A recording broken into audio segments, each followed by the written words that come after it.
Come with me, the Jeremiah, and today I'm quarantined in my house. Today I want to talk about the iPhone SE. Since two tech videos, this will be the first one. But not talking about quarantine in my house. So yeah, we'll talk about the iPhone SE. But I don't have the iPhone SE.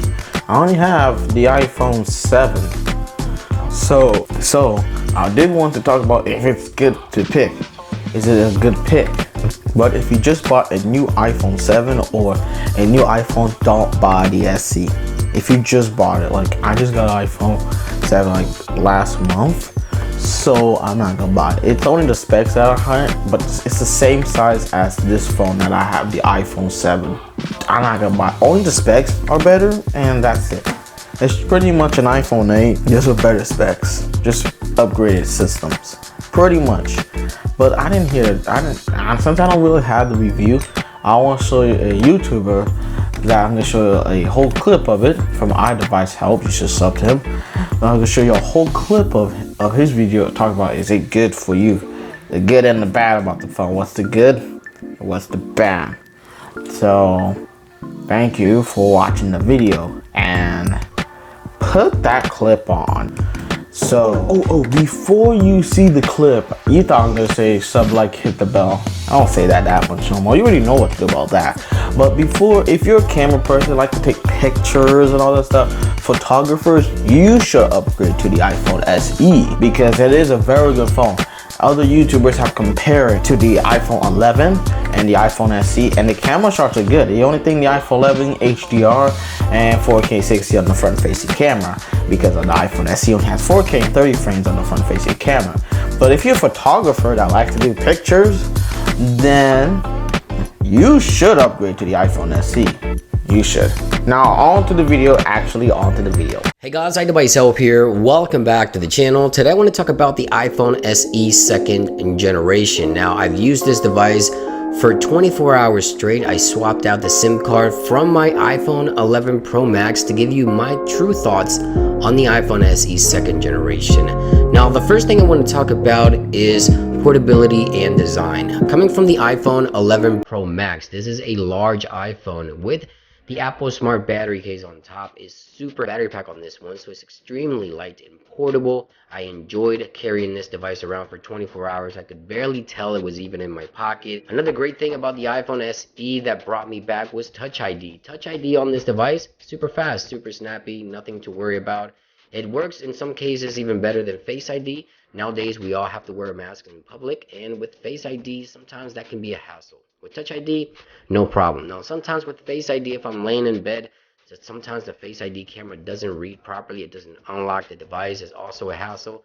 It's nice to remember that Touch ID works in many more instances than when Face ID would. So that was also great within 24 hours of using this device. Another great thing about this device, it shares the same exact processor, the Apple A13, as an iPhone 11 or 11 Pro Max. The Apple A13 feels snappy, performance, games, multitasking, browsing through the OS, no hiccups whatsoever, amazing performance, and you can count on Apple software for future updates to work even better. Another thing that I really enjoyed about the iPhone SE was the battery. It's definitely better than the iPhone 8 battery. It's a great battery overall. It got me through the entire day with no problem. Now, it isn't as good as an iPhone 11 Pro Max, of course, but it is a very good battery for the size of this device. So I can't complain. So if batteries are concerned to you, iPhone SE2 has great battery life, anywhere from 8 to 10 hours of on-screen time depending on your usage. And another great thing is the cameras. Now on iPhone 11 Pro Max, I have 3 cameras, the wide, ultra wide, and telephoto.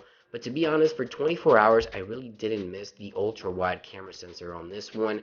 It's just a snap and go. Pictures look very good. This is an 8 megapixel camera that gets the job done very well. It features things like portrait mode in the front and back cameras. So portrait mode is here. A lot of the pro features are also available with this camera.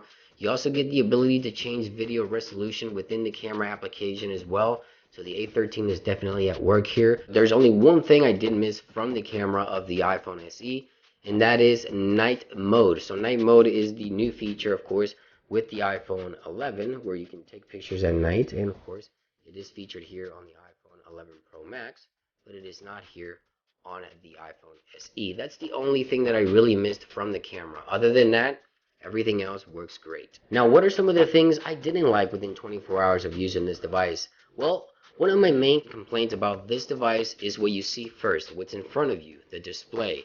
Of course, we have the chin, 7 or iPhone 8 or iPhone 6s to this. You're not really going to miss that because you really never had it. So for me, that is an issue. For most users that are looking to upgrade to this device, that's not going to be a concern.